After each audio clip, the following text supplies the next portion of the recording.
안녕하세요. 가족 같은 인연을 만나 인생을 바꾼 40대 초반의 남자입니다. 철없던 20대를 지나 30대에 한 가정을 책임지는 가장이 되고 보니 어렸을 적 회사로 출근하시는 아버지의 등이 왜 이리 처져 보였는지 이제야 알 것만 같더군요. 오늘 제가 사연을 보내게 된 이유는 여러분들께 힘들고 외로운 삶 가운데서도 선함을 잊지 않고 살아가셨던 한 분을 소개해드리고 싶어서랍니다. 저에겐 아버지와도 같은 그분과의 인연이 저를 어떻게 바꾸었는지 여러분들께도 알려드리고 싶네요. 저희 가족은 가난했어요. 동네에서 가난하기론 뒤에서 셀 수 있을 정도였습니다. 어머니께서 몸이 많이 약하셨기에 어머니의 약값으로 아버지의 월급 대부분이 빠져나갔거든요. 얼마나 가난했던지 매번 밥에 물을 말아먹는 것으로 끼니를 때우곤 했었죠. 있는 반찬이라곤 김치밖에 없었기에 학창시절 도시락 반찬으로 헤매며 전을 싸우는 친구들이 어찌나 부러웠는지 모릅니다. 하지만 불평할 순 없었죠. 아버지와 어머니는 자식들에게 양보한다며 그 김치조차 드시질 않으셨으니까요. 어릴 적부터 고생해선지 저는 덧셈 뺄셈조차 모르던 꼬맹이 시절부터 하루빨리 어른이 되고 싶었어요. 돈을 벌어 부모님께 흰쌀밥에 고깃국을 배불리 먹을 수 있게 해드리고 싶었거든요. 저는 고등학교를 졸업하자마자 곧바로 옆 지역에 있는 한 대형 공장에 취직했죠. 거기에서 저는 제 아내를 처음 만나게 되었습니다. 저희는 결혼식도 하지 않고 곧바로 살림을 차렸어요. 왜냐하면 둘 다 너무 가난했기 때문이었죠. 공장에서 멀리 떨어지지 않은 곳에 반지하 월세방을 하나 얻어 집을 합쳤죠. 좁고 낡은 한 칸짜리 방이었지만 아내와 함께여서 그런지 제겐 궁궐처럼 느껴졌답니다. 깨가 쏟아지는 신혼생활이었어요. 서로를 누구보다 아껴주었던 우리였기에 생활만 넉넉하지 않았을 뿐 마음까진 가난하지 않았죠. 그렇게 신혼이 지나 결혼 1년 차가 되었을 무렵 아내가 저를 부르더니 식탁 위에 어떤 물건을 하나 내려놓더군요. 제가 그게 뭔지 몰라 멀뚱히 쳐다만 보고 있었더니 아내가 피식피식 웃었더랬죠. 저기요, 뭘 그렇게 쳐다만 보고 있어요? 이게 뭐야? 여기 임태기에 두 줄 뜬 거 보이지? 오늘 확인하자마자 산부인과 가서 확인했거든. 자자, 이것 봐. 여기 초음파 사진 가운데 작게 찍힌 게 보이지? 이게 우리 아기야. 아내는 기쁜 듯 말했지만 저는 아내의 말에 순순하게 기뻐할 수 없었죠.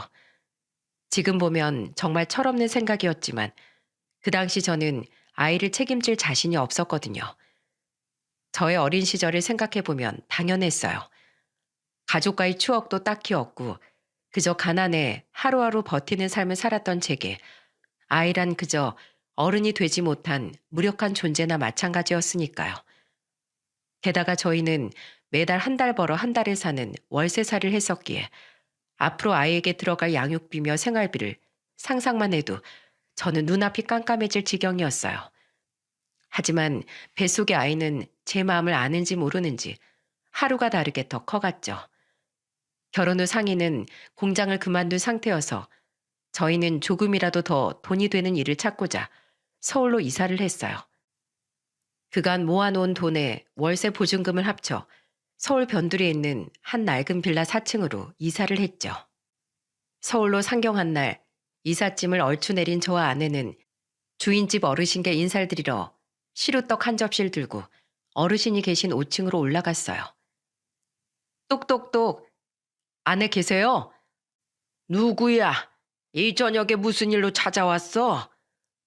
문을 열어준 건 한 80대 초반으로 보이는 백발이 성성한 할아버지였어요. 부동산에서 건물주가 노인네라고 하길래 허리가 꼬부랑한 할아버지를 생각했는데 할아버지는 머리가 백발인 것을 제외하곤 아주 건강해 보이시더군요. 게다가 눈빛이 매섭고 인매가 굳건해 보이는 게 여간 깐깐해 보이는 게 아니었어요. 고집도 한 고집할 것 같았고요. 4층에 들어온 부부예요. 이삿짐도 어느 정도 정리됐겠다. 좀 늦었지만 인사드리러 찾아왔어요. 이건 요 앞 시장에서 산 떡이에요. 사장님께서 그러시는데 시장에서 제일 맛있다던데요. 그 사장놈은 허풍이 심해. 차라리 맛은 그 건너편 양반네가 낫지. 그래도 줬으니 고맙게 먹겠네. 가보아. 아내의 말이 끝나기가 무섭게 주인집 할아버지는 떡을 낚아채고는 문을 쾅 닫아버렸어요. 더 말할 새도 없었습니다. 아내는 뭔가 더 말을 붙이고 싶어하는 눈치였지만 닫힌 문에다가 그럴 수는 없는 노릇이었죠. 저와 아내는 그대로 집으로 내려왔습니다. 하긴 부동산에서 꼬장꼬장한 노인네라고 했지? 그래, 깐깐해 보이더라. 과거에 한 성격했다고 얼굴에 써 있는 것 같았어. 트집 잡히는 거 아니야? 나중에 사소한 거로 꼬투리 잡으면 어쩌지? 에이, 설마. 너무 신경 쓰지 마. 우리가 주인집 마주쳐야 얼마나 마주치겠어. 저는 아내의 말을 대수롭지 않게 넘겨버렸어요. 그땐 몰랐죠. 저희 부부와 주인집 할아버지의 깊은 인연에 대해서요. 스쳐 지나갈 줄만 알았던 그 인연이 저와 우리 가족의 삶까지 모두 변화시킬 줄 당시에는 꿈에도 생각지 못했답니다. 전보다는 평수는 넓어졌지만 넓어진 만큼 월세는 비쌌고 전 어떻게든 돈을 벌어야만 했어요. 몇 날 며칠 밤낮으로 인력사무소를 전전한 끝에 결국 건축 관련 일을 하나 구할 수 있었죠. 그날부터 전 현장에 투입돼 소위 말하는 막노동을 하기 시작했어요. 남편 왔어? 피곤했지? 오늘도 고생 많았어. 나야 늘 언제나 똑같지 뭐. 그나저나 당신 몸 상태는 어때? 내 몸 상태가 오늘 어땠냐 하면 이랬지. 자, 봐봐. 제 물음에 아내는 다짜고짜 저의 손을 확 낚아채다 자기 배에 올려놓더군요. 근데 아내의 배에서 꿀렁꿀렁하는 느낌이 나지 뭐예요. 지금 당신 배가 움직였어. 뱃속에서 아이가 발로 차는 거야? 그런 거야? 우리 아이 지금 뱃속에서 움직이는 거지? 그렇지? 만져보고도 몰라? 오늘 하루 종일 발길질만 하던 걸. 배가 어찌나 아팠는지 힘들어서 죽는 줄만 알았어. 분명 초음파 사진에선 작았던 것 같은데 언제 그 조그만했던 생명이 커서 밖으로 나올 준비를 하고 있었던 건지 눈물이 찔끔 나더라고요. 그때 제게 가장으로서의 책임감이 생겨난 것 같아요. 이 생명을 위해, 이 생명을 키워낼 우리 아내를 위해 저는 일이 힘들더라도 앞으로 더 노력해야겠다 다짐했죠. 하지만 다짐과 다르게 일은 쉽지 않았어요. 아직 젊으니 괜찮을 거라고 소장은 말했지만 몸은 힘들기만 했죠. 무거운 벽돌과 시멘트를 지고 가파른 계단을 오르니 몇 계단만 걸어도 땀이 비오듯 쏟아졌고 다리가 미친 듯이 후들거렸죠. 걸을 때마다 온몸의 근육이 비명을 지르는 듯 했습니다. 하지만 아내와 앞으로 태어날 아이를 생각하면 일당이 센 이 일을 포기할 수 없었기에 저는 하루하루 이를 악물고 버텨나갔어요. 아내가 말했던 7.8기의 마음으로 말이에요. 그렇게 일한 지 석 달이 되던 어느 날 사건은 일어났어요. 그날도 어김없이 벽돌을 지고 계단을 오르던 중이었죠. 근데 꼭대기층에 다다랐을 무렵 다 왔다는 생각에 그만 다리에 힘이 풀려버렸고 저는 그렇게 벽돌과 함께 아래로 추락해버리고 말았어요. 이봐, 여기 사람이 떨어졌어. 119 불러봐, 119. 괜찮아? 야야, 정신 차려봐. 오른쪽 다리가 벽돌에 깔렸어요. 119 오기 전에 여기 다리에 있는 벽돌부터 얼른 치워. 안 그럼 얘 다리 평생 못 쓴다. 빨리 움직여, 빨리.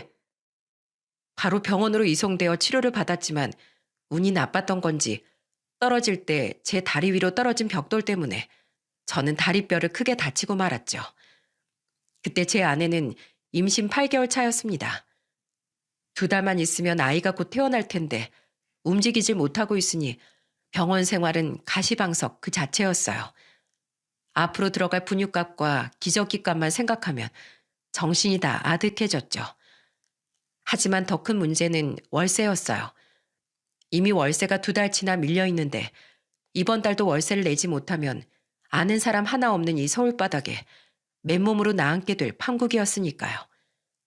별다른 선택지가 없었던 전 월세를 몇 달이라도 미루고자 병원에서 퇴원하자마자 주인집을 찾아갔어요. 똑똑, 계십니까? 뭐야, 누구야? 안녕하세요. 저 여기 4층 사는 세입자인데 드릴 말씀이 있어서 찾아왔어요. 여기서 말씀드리기 좀 그렇고 안에서 이야기를 나눌까 하는데 잠깐 시간 괜찮으실까요?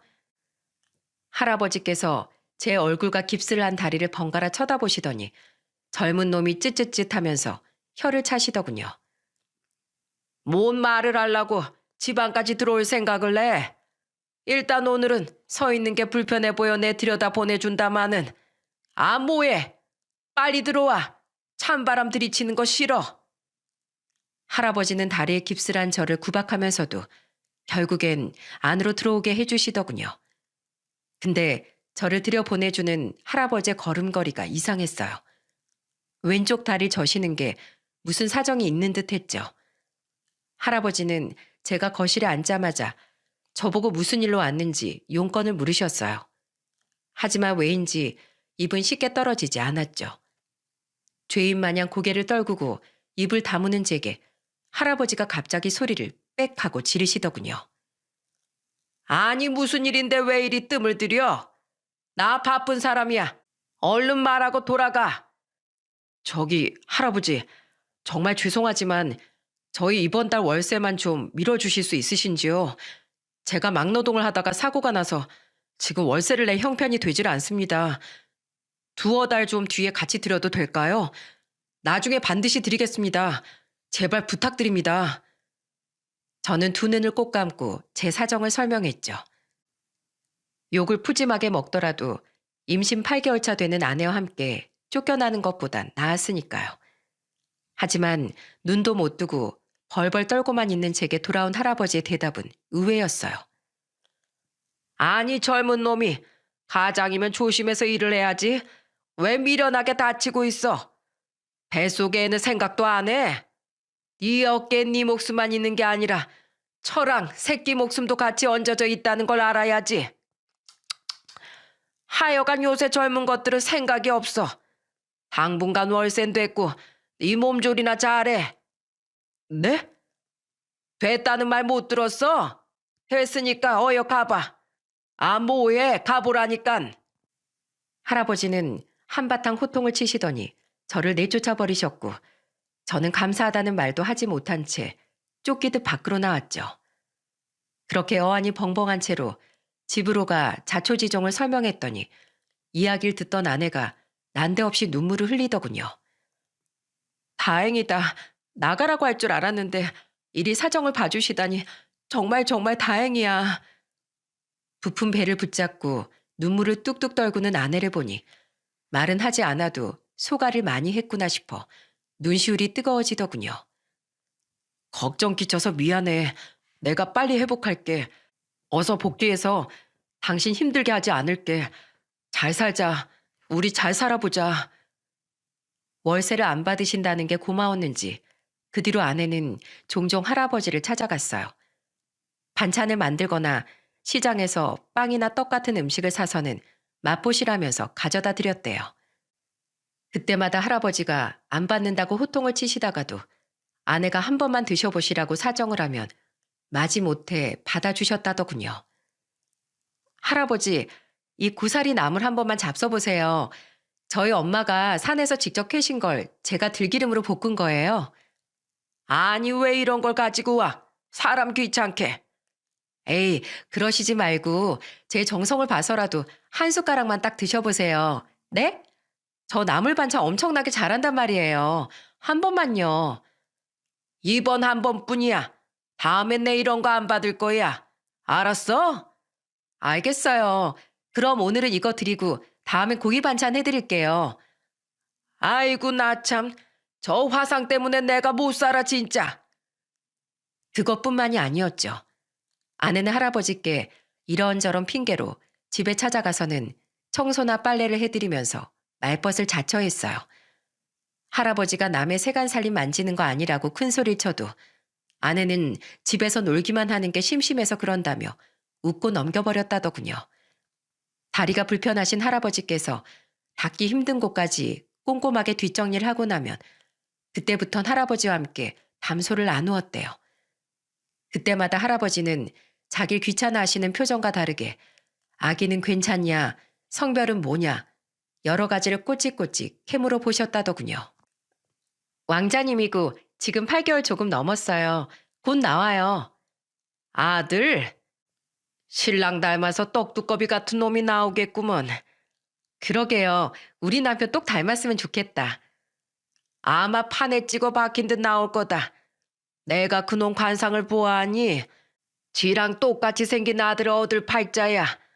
그나저나 첫째가 아들이라니 친정아버지가 좋아하시겠구먼. 할아버지, 저 아버지 없어요. 제가 4살 때 돌아가셨거든요. 아내의 말을 끝으로 할아버지는 한참 동안 말이 없으셨대요. 그러다가 대뜸 거실 서랍을 뒤적이시더니 봉투 하나를 내미시더라는 거예요. 이거 애기 옷 사는데 보태 써라. 할아버지, 이게 뭐예요? 세상에, 돈이잖아요. 저 이런 거 못 받아요. 아니, 안 받아요. 어른이 주시면 감사합니다. 넙죽 받을 것이지. 예의 없게 뭐 하는 짓이야. 얼른 안 받아. 아내는 한사코 거절했지만 할아버지는 봉투를 잡고 들이미셨다더군요. 봉투를 밀어내다 못해 서로 던지는 실랑이 끝에 결국 할아버지께선 아예 아내의 주머니 안으로 봉투를 쑤셔 넣으셨다더군요. 그리곤 밖으로 내쫓다시피 하며 집으로 보냈다고 했어요. 아내는 그 모습에서 어쩐지 아버지의 마음을 느꼈다고 하더군요. 아버지가 살아계셨다면 이렇게 해주셨을까 싶었다네요. 아내가 낮에 할아버지께 다녀온다면 저는 주로 저녁에 할아버지를 찾아뵀어요. 그날도 어김없이 퇴근하는 길에 족발 중짜 막걸리를 여러 병 사서는 할아버지 댁 문을 두드렸죠. 할아버지께선 이런 돈이 있으면 식구들 먹는 데나 쓰라고 버럭버럭 소리를 지르시면서도 절 안으로 들여보내 주셨어요. 그렇게 포장을 풀고 막걸리 몇 사발에 들이키자 할아버지는 취기가 도셨는지 제게 옛날 일을 이야기해 주시더군요. 사실 난 이북 사람이야. 네? 정말요? 사투리 전혀 안 쓰셔서 몰랐어요. 원래는 사투리가 심했어.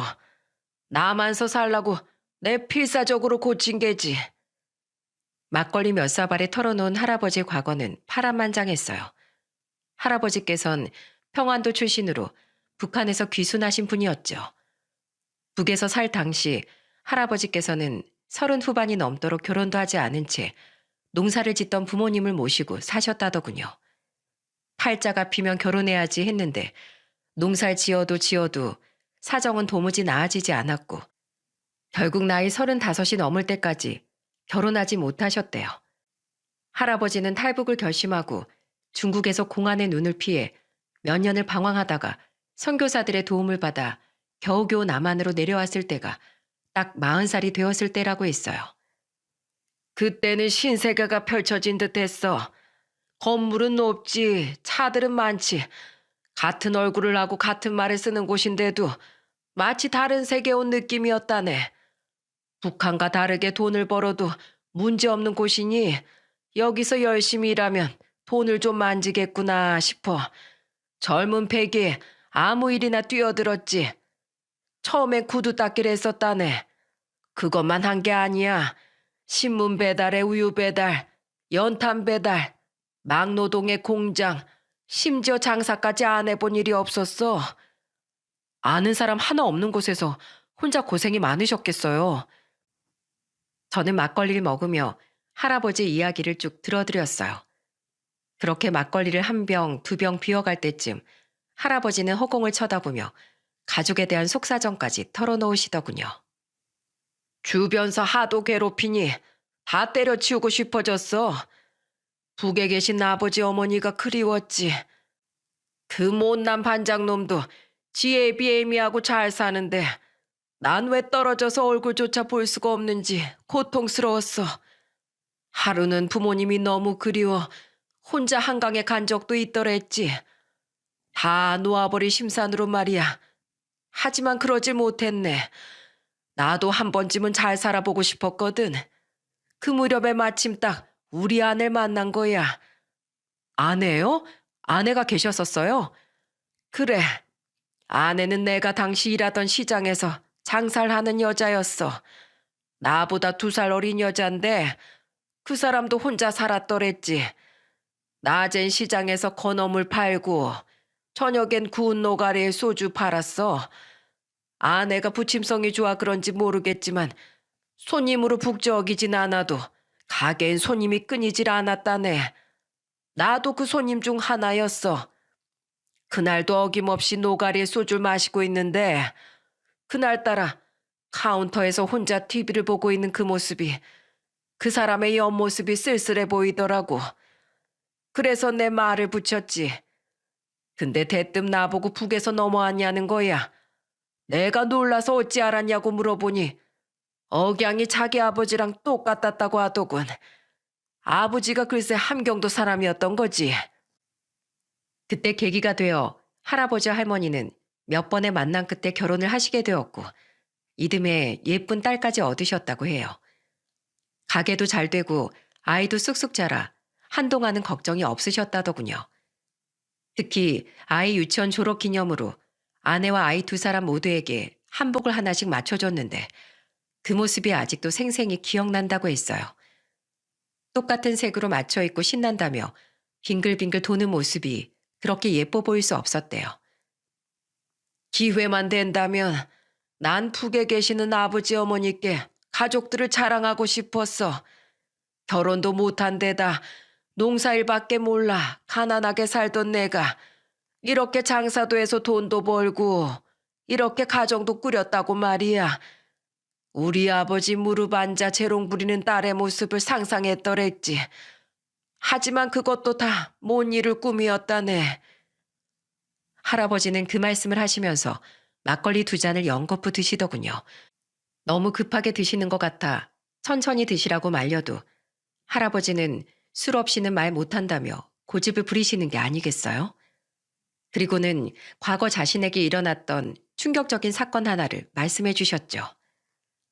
아내가 우리 딸 국민학교 들어가기 전에 여행을 가자고 하더구만. 내가 함경도 사람이었으니 나만의 끝에 한 번쯤은 꼭 가보고 싶었다네. 그래서 우린 거제도에 있는 땅끝 마을로 여행을 갔어. 하지만 차를 타고 가는 중에 고속도로에서 사고가 났다네. 사고요? 그래, 교통사고가 났지. 40년이나 지났지만 난 그날을 똑똑히 기억하네. 그때 내가 운전대를 잡고 아내와 딸이 뒤에 타고 있었더랬지. 해가 막 진 참이라 그런지 차가 막히더구만. 천천히 서행하고 있는데 갑자기 뒤에서 퍽퍽 큰 소리가 나는 거야. 소리가 심상치 않아 백미러로 살펴보니 화물차 한 대가 뒷차들을 밀고 돌진해 오는 중이었지. 5대, 4대, 3대, 내 뒤에 있는 차들이 순식간에 줄어들더구만. 차들이 깨지고 부서지는 소리에 아내도 이상함을 눈치채고 뒤를 돌아봤지만 이미 때는 늦었지. 아내와 나의 비명을 마지막으로 우리 역시 치고 말았어. 저는 할아버지의 말씀에 아무런 말을 할 수가 없었어요. 저의 심각한 표정에도 할아버지는 담담하게 계속 말씀을 이어나가셨죠.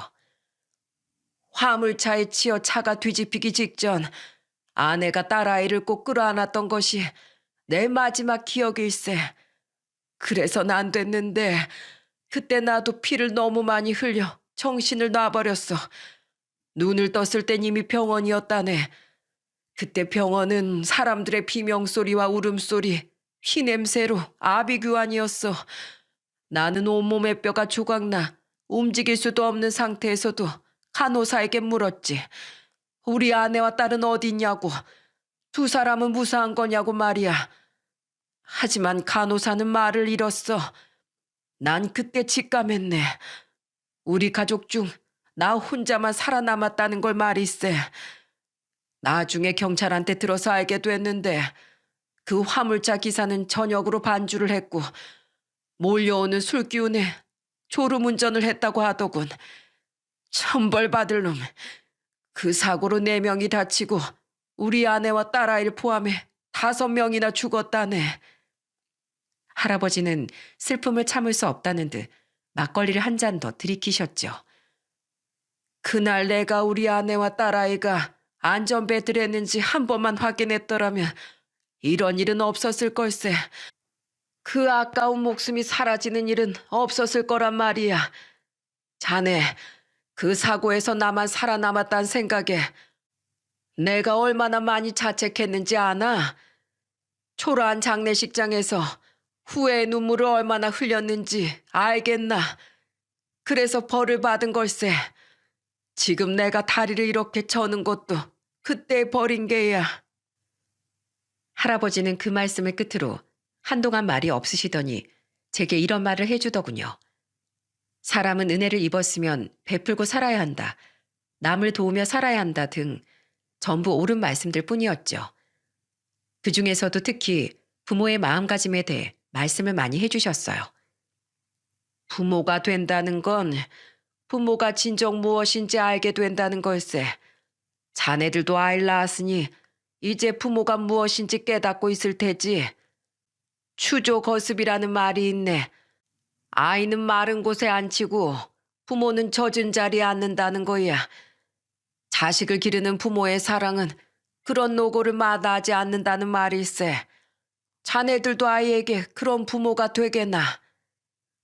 큰아이가 옹알이를 하고 걸음마를 떼고 뛰어다니기 시작했을 무렵 아내는 2번째 임신을 하게 되었어요. 아내는 너무 기쁜 나머지 병원에서 아이의 성별이 나오자마자 할아버지께 한 걸음에 달려가서는 이번엔 딸이라며 초음파 사진을 들이밀었다더군요. 할아버지께서 펄쩍 뛰며 내일처럼 기뻐해 주셨대요. 둘째가 딸이라는 소식에 할아버지는 저희 집에 부쩍 무언가를 사들고 오시는 일이 많아지셨어요. 길 가다가 생각이 났다며 비싼 과자나 여아용 머리핀을 사다 주시곤 하셨죠. 그래서일까요? 할아버지가 외출하는 날이면 아내는 때때로 큰아이와 함께 빌라 입구에서 할아버지를 기다렸어요. 마치 어린아이가 퇴근하는 아빠를 기다리는 마음으로 말이에요. 골목 저편에서 할아버지의 그림자가 비치면 아이와 함께 뛰어가 할아버지를 맞이했다더군요. 임산부가 뛰면 못 쓴다고 호통을 들어도 그저 좋았다네요.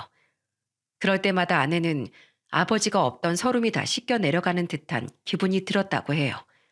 할아버지께서도 아내를 딸처럼 여기고 계셨으니 할아버지와 아내는 서로에게서 마음의 위안을 얻고 과거의 아픔을 치유하고 있었던 셈이었던 거죠. 아내의 산딸이 다가오고 출산인을 받아 병원에 갔을 때도 할아버지는 저희와 함께였어요. 제가 병원 복도에서 잠든 첫째 아이를 안고 초조해하고 있을 때 할아버지는 제 등을 토닥거리시며 힘을 북돋아 주셨죠. 씩씩한 녀석이니 건강하게 잘 낳을 걸세. 너무 걱정하지 말게나. 자네 남편으로서 가정을 책임지는 가장으로서 각오를 다져. 앞으로도 강하게 마음먹어야 하네. 자네 2어깨에 아내와 2아이의 목숨이 있다고 생각하고 사나이답게 굴어. 자네가 가족을 지키는 거야. 알겠어? 그렇게 병원에서 대기한 지 5시간이 되었을 무렵 간호사가 헐레벌떡 뛰어오더니 얼른 가서 탯줄을 잘라달라고 하더라고요. 감동한 제가 눈물만 글썽인 채 좀처럼 움직이지 못하자 할아버지께서는 첫째는 자기가 보겠다며 저의 등을 떠미시더군요. 저는 할아버지를 보며 고개를 끄덕였고 제 행동에 할아버지께서도 대답 없이 그저 살며시 웃어주셨죠. 왜일까요? 서로 한마디 하지 않았음에도 제 마음은 100마디 명언을 들은 것보다 더 뜨거워지더군요. 그렇게 무사히 딸아이가 태어나고 정신없이 보내는 날들이 한동안 이어졌어요. 아직 딸의 돌잔치를 하지 않았을 즈음 할아버지께서 아이를 보러 오랜만에 4층으로 내려오셨죠. 할아버지는 집안을 쭉 둘러보시더니 제게 결혼식 사진을 보여달라고 하시더군요. 가난한 형편에 사진 같은 건 언감생심 꿈도 못 꿨다고 하자 할아버지께서 절 나무라시더군요. 아이고, 집에 사진이 없으면 어떡하나. 앞으로 힘들고 지칠 때 품에 넣고 꺼내볼 수 있도록 결혼식 사진 한 장 정도 찍어놔야지. 별거 아닌 것 같아도 그런 게 살면서 꼭 필요한 거야. 이 답답한 녀석 같으니라고. 그래, 요새 결혼식 비용은 얼마나 드나? 내가 내줄게. 아니에요. 괜찮습니다. 요새 비싸요, 할아버지. 제가 깜짝 놀라 손사래를 치자 할아버지께서는 크게 호통을 치셨어요. 아니, 어른이 주면 받아야지. 어딜 건방지게 손사래를 쳐? 내가 너희 우리 아들 같고 딸 같아서 해주고 싶어서 그러니 거절은 말어. 빨리 부모님하고 양가 친지들 불러서 날짜나 잡도록 하게. 마침 둘째 100일이지 않나. 드레스 입은 딸과 손주들을 보면 부모님들이 얼마나 좋아하시겠어? 할아버지는 다음날 바로 돈을 붙여주셨고 덕분에 저희는 고향에서 둘째 아이의 돌잔치를 겸해 조촐한 저희의 결혼식을 올릴 수 있게 되었어요. 드레스 피팅 때 아내가 너무 신난 나머지 예비 드레스를 5벌이나 입어보았을 정도였죠. 여보, 이것 봐. 드레스 진짜 너무 예쁘다. 내가 이걸 입다니 꿈만 같아. 얘들아, 엄마 어때? 예뻐? 엄마 공주 같아? 아이처럼 즐거워하는 아내의 모습을 보며 저는 왜인지 기쁜 감정보단 미안한 감정이 앞섰어요. 살아가는데 급급해서 그간 너무 못해줬다는 마음에요. 그렇게 가슴이 시큰거리고 있을 때 아내가 사진을 찍어달라더군요. 할아버지께 보여드린다면서요. 그때 못해도 드레스 사진을 100장 정도는 찍었을 겁니다. 저는 결혼식 날 할아버지와 함께한 사진을 아직도 지갑에 넣고 다닌답니다. 그렇게 아이들이 커가는 5년간 할아버지와 저희는 마치 부모 자식처럼 지내며 허물 없이 살았어요. 그 정에 이끌리신 건지 할아버지께서는 어느 순간부터 저희 월세의 절반만 받고 계셨죠. 아이가 둘이나 되어 돈 들어갈 일이 한두 푼이 아니었던 전 할아버지 덕분에 조금씩이나마 돈을 모을 수 있게 되었죠. 적금 통장에 쌓여가는 돈과 무럭무럭 건강하게 자라는 우리 아이들을 보며 저와 아내는 행복한 미래를 그려나갔답니다.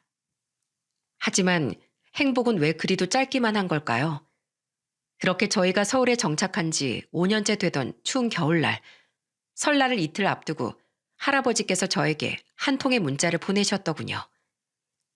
영아나, 집 비밀번호 남겨놓을 테니 이 문자를 받고 만약에 내가 3일 동안 연락이 없으면 집으로 찾아와 주어라. 하지만 내가 없는 3일 동안은 절대 연락해서도 찾아와서도 안 돼. 심상치 않은 문자에 저는 걱정이 되기 시작했죠. 하지만 저희는 설을 쇠러 이미 고향으로 내려가고 있었기에 중간에 차를 돌리는 건 무리였어요. 그렇다고 무작정 전화라면 할아버지 성격에 불같이 화를 낼 것이 뻔했기에 저는 고민이 되더라고요. 한참을 궁리하던 저와 아내는 명절 후에 연락을 드려야겠다 생각하며 할아버지의 말씀에 따르기로 했어요. 양가 부모님 댁에 들러 즐겁게 명절을 보내고 다시 서울로 올라오는 길에 저희는 할아버지께 연락을 드렸죠.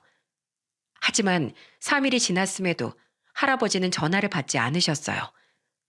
신호음이 끊어지고 소리샘 음성 사서함으로 넘어간다는 안내 멘트가 나와도 말입니다. 몇 번이나 전화를 걸어도 연락이 닿지 않자 저희는 초조해졌어요. 여보, 할아버지 연락이 안 되는데? 아예 전화를 안 받으셔. 이거 불안한데? 집에 가자마자 확인해보자. 정말 무슨 일 난 건 아니겠지? 나 너무 걱정돼. 왜 이렇게 안 좋은 생각이 나지? 느낌이 너무 안 좋다. 여보, 얼른 가자. 저희는 불안한 마음에 속도를 높였고 집에 도착하자마자 짐도 풀지 않은 채 바로 할아버지 댁으로 올라가 문을 두드렸어요. 하지만 아무리 두드려도 안에선 인기척이 나질 않았죠. 저는 문자를 확인하며 할아버지 댁의 도어락을 열었습니다. 삐비빅 소리를 내며 문이 덜컥 열리고 저희는 조심스레 발걸음을 옮겼죠. 할아버지, 계세요?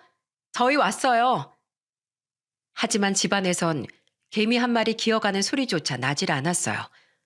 그 고요함에 위화감을 느끼던 순간 저는 집이 달라진 것을 깨달았죠. 지나치게 깨끗하게 청소가 돼 있던 것이었어요. 아니, 새 집에 온 것처럼 세간살이가 완전히 정리되어 있더군요. 집에 먼지 한 톨 없는 것에 저는 안 좋은 예감이 들었고 아내도 그걸 느꼈는지 제 뒤에 바짝 따라 붙더라고요. 사람이 너무 놀라면 얼어붙는다고 했던가요? 한 발짝 한 발짝 안방으로 다가가 굳게 닫힌 문을 조심스럽게 연 저는 눈앞에 펼쳐진 광경을 보고 머리를 한 대 맞은 기분이 들었습니다. 벌벌 떠는 두 손으로 제 입을 틀어막고 말았죠. 제가 멈춰서 있자 아내도 고개를 갸웃거리며 안방을 들여다보더군요. 그리고 그 광경을 본 아내 역시 아무 말 못하고 서서 몸을 사시나무 떨듯 떨었어요. 저희의 시야에 들어온 건 할아버지의 얇고 앙상한 다리와 상체를 완전히 감싸고 있는 이불더미였어요. 그래요, 여러분. 할아버지는 이미 숨을 거두신 상태였던 겁니다. 저는 떨리는 다리를 어떻게든 떼어 앞으로 다가갔고 할아버지를 덮고 있는 이불 앞에 엎어져 오열했어요. 할아버지, 할아버지, 저 왔어요. 저예요. 영환이가 왔다고요. 이게 뭐야?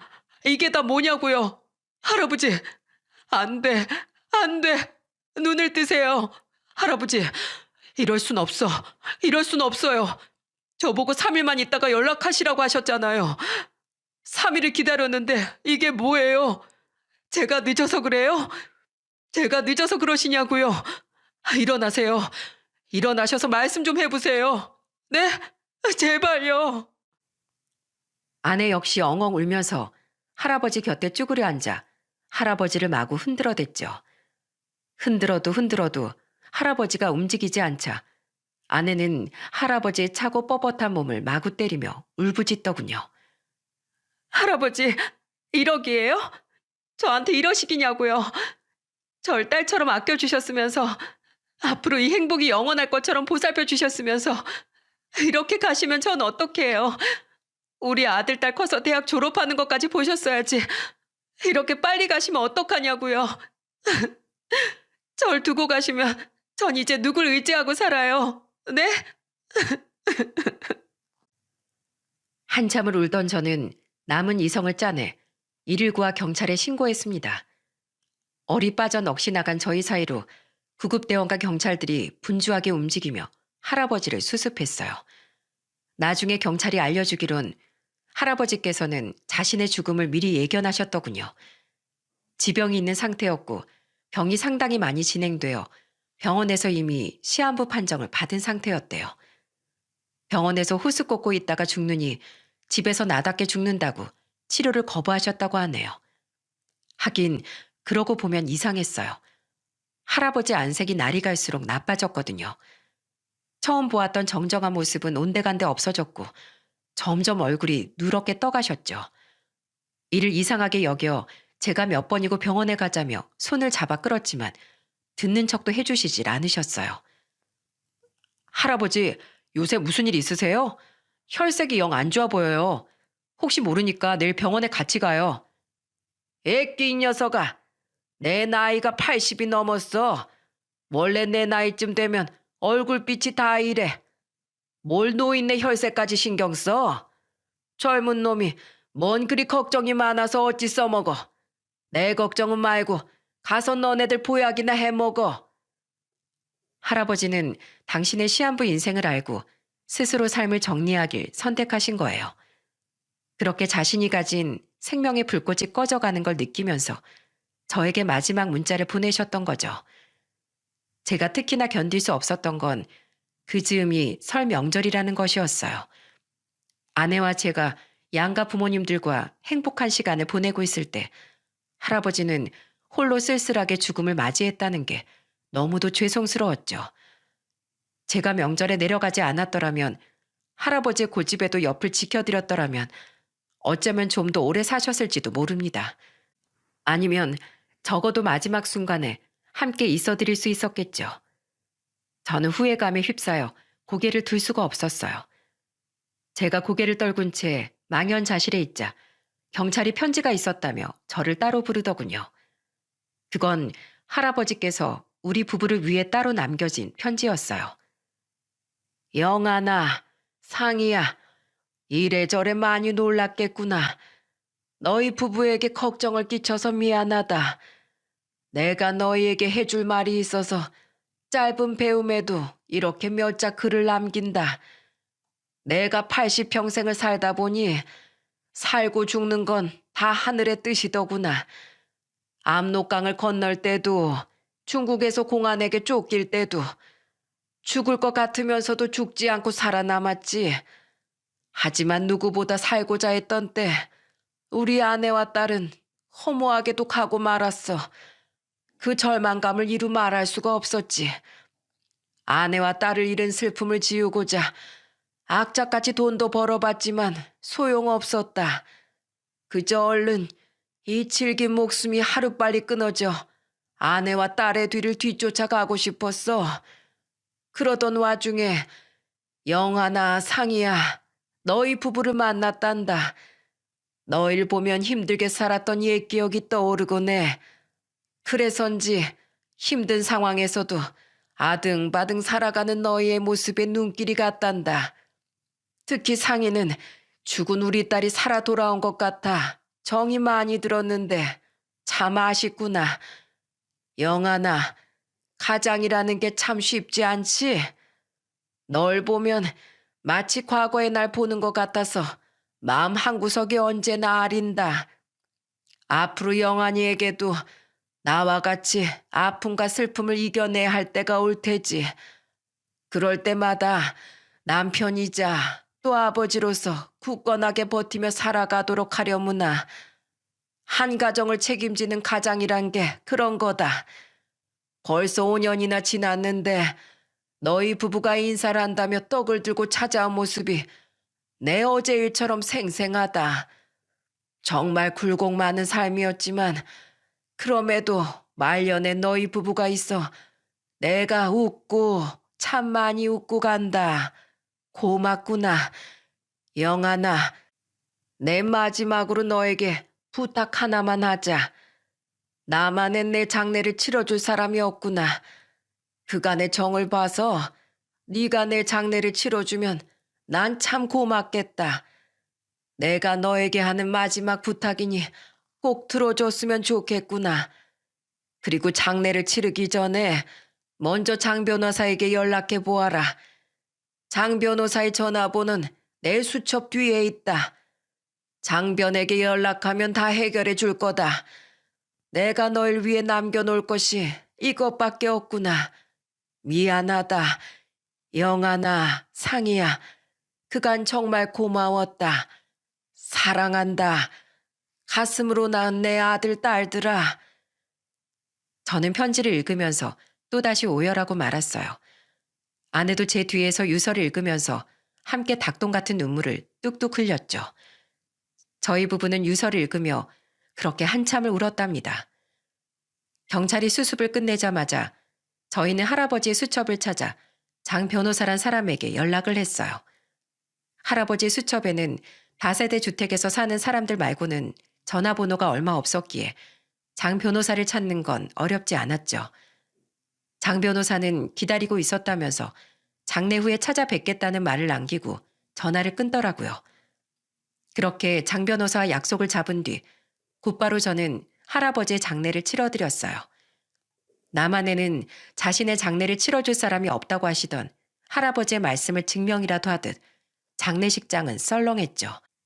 수첩 속 몇 없는 전화번호들과 텅 빈 장례식장이 할아버지가 보냈던 그간의 외로운 삶을 대변하는 것 같아 마음이 아팠습니다. 얼마나 외롭고 쓸쓸하셨을까. 그 생각만 하면 가슴이 찢어지는 듯 했어요. 그렇게 할아버님을 마지막까지 지켜드리고 집으로 돌아왔을 때 장 변호사가 집으로 찾아왔더군요. 저와 아내는 5층 안방에서 장 변호사를 맞이했어요. 그렇게 아무것도 없는 방 안에서 커피 3잔을 타서 둘러앉으니 장 변호사가 가방을 뒤져 서류 한 장을 제게 내밀더군요. 그게 뭔지 몰라 저와 아내가 눈만 꿈뻑거리고 있자 장 변호사가 그런 저희를 보고는 아무것도 못 들었냐고 도리어 묻더군요. 저는 딱히 들은 것은 없고 변호사님이 다 해결해 주신다고 해서 연락드렸다고 했더니 장 변호사는 우리에게 깜짝 놀랄 만한 말을 하더군요. 이건 여기 건물 서류입니다. 서류요? 무슨 건물요? 돌아가신 김동래 할아버님께서 남기신 거예요. 고인이 생전에 말씀하시길 자신이 소유한 이 5층짜리 빌라 중 절반은 자신을 받아준 대한민국에 감사하다는 의미로 사회에 환원한다고 하셨고, 나머지 절반은 박영한 씨와 김상희 씨 부부에게 남기신다고 하셨습니다. 모든 법적 절차는 다 밟아놓은 상태니 우선은 이 서류만 가지고 계시면 되세요. 나머진 저희 사무실에서 다 처리하겠습니다. 세상에, 할아버지께서 우리에게 이 건물 절반을 남겨주셨다고? 제가 믿을 수 없어 하자 장 변호사가 말을 덧붙이더군요. 할아버님이 이 서류를 작성하시러 저희 사무실에 방문해 주셨을 때가 기억나네요. 어찌나 꼼꼼하게 살피시던지요. 내 사람들에게 제대로 물려줄 거라며 하나하나 잘 살펴봐야 한다고 하시더라고요. 여보, 할아버지가 우리 마지막까지 보살펴 주신 건가 봐. 할아버님이 어찌나 신경을 많이 쓰시던지 제3자인 제가 봐도 김동래 할아버님께서 박영한 씨와 김상희 씨 부부를 아끼시는 게 눈에다 보일 정도였어요. 저희 사무실에서도 얼마나 흐뭇했었는데요. 그러니 유해를 봉안당에 모셨어도 자주 찾아뵈 주세요. 할아버님도 좋아해 주실 겁니다. 그럼요. 사람된 도리로서 당연합니다.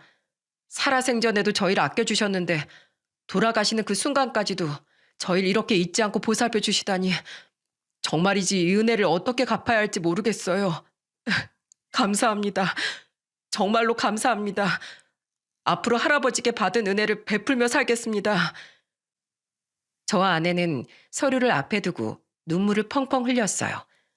하지만 자신의 삶을 마감했음에도 끝까지 보살펴 주시는 할아버지의 따뜻한 마음에 앞으로 어떤 고난이든 이겨낼 힘이 샘솟는 것 같았거든요.